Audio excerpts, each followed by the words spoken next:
Hi there, I'm Nick Tuitasi, a presenter at the Parenting Place in Auckland, New Zealand. Today I have the privilege of being with a friend, Adrienne Wood, who is an expert at analysing strained relationships between parents and their teenage children. I'm going to ask her a couple of questions because I'm quite excited about her new practice and a couple of seminars that she has coming up later on next month. Adrienne, thank you for the opportunity to speak with you today. Why don't you tell us a bit about your background for those viewers who have never heard of you? Okay, so I'm trained as a high school teacher, worked most of my life with, multicultural, low decile secondary schools, and from the start, when I first started teaching, I found that I loved working with the naughtiest kids. They're my favourite. And over time I went on and became involved in special needs. And that's working with the most complex learning and behavioural needs you get in a school. That was great, it was such a great experience. But during that time I was doing that, I ended up with a bit of a parenting crisis at home. And I realised that I was going to choose to resign my career and homeschool for a while. And in that time at home I actually came across the theory of a man called Gordon Neufeld, who I now draw most of my theory from. And it was so helpful to me.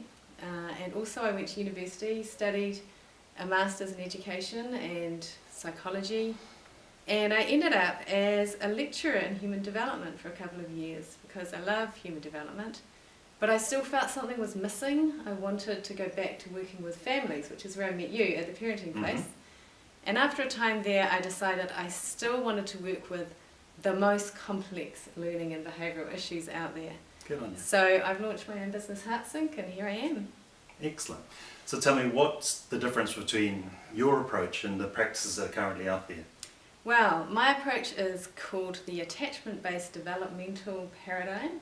It's a bit of a mouthful, but you can break it down into two parts. Attachment, that's all about relationship first. It's the best way to summarise it. So, I might say to my kid, would you go do the dishes? And I get this crazy response. And a behavioural response would be to say, how do you speak to me like that? Go to your room, give me your iPad, and it escalates. Or I could say, I wonder what's underneath that reaction. What's going on in their life right now? And I might do a bit of detective work and try and make sure the relationship between us is good before I try and direct them any further. Secondly, it's about understanding development. Now, all of us grow older, but we don't always grow more mature. And sometimes teenagers don't have the emotional development we expect of them. So I might say to my son, go do your homework, and he might go, well, part of me really wants to pass this test, but part of me is really enjoying this video I'm watching right now. I want to pass the test, so I'm going to do what Mum says. But it's quite unlikely. True. It's more likely he'll go, oh, I don't want to do that, and get a bit of a response.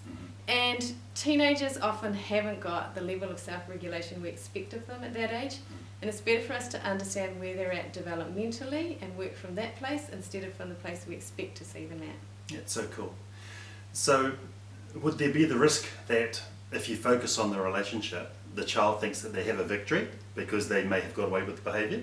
Yeah, and I'm so glad you asked that, Nick, because we often feel like we're in a battle, and I felt like for years in my parenting I was in a constant head-to-head power struggle that I had to win at all costs, or otherwise I would lose my place with the child.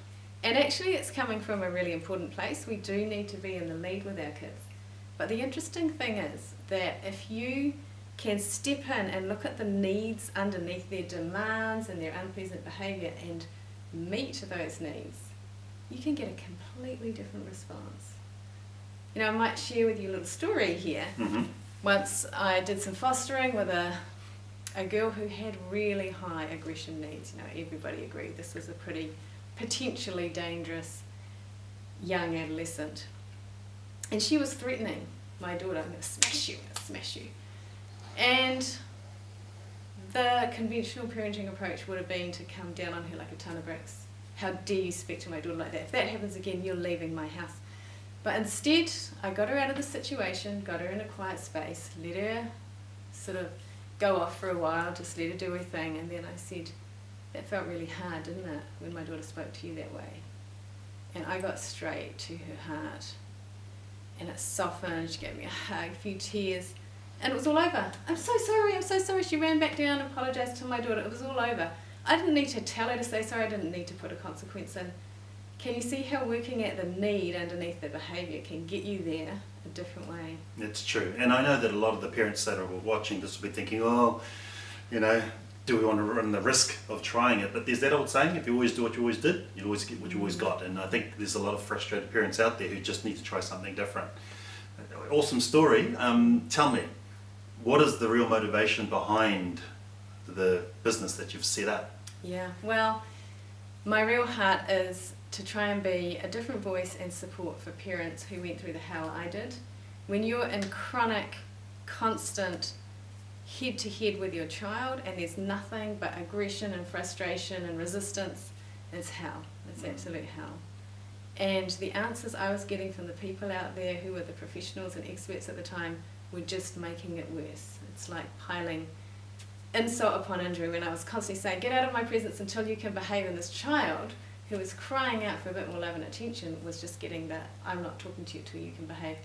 So finding a way through that was gentler, more caring, more relational, transformed things so profoundly for my family that I'd love to offer that to other parents. That is so cool. Now you've got some seminars coming up in the near future. What about those? How would you like to tell them when they are and where they're Teen going to be? Turbulence, June the 18th, 19th and 20th. You'll see the link below, and I'd just love to reach as many parents as would like to just get a taste of a different voice, a different perspective, and see if it might be for them. That's awesome. I'm pretty excited about it, so I wish you all the very best as you launch out, and if there's anything we can do in the future to help out, just let us know. Awesome, thanks Nick.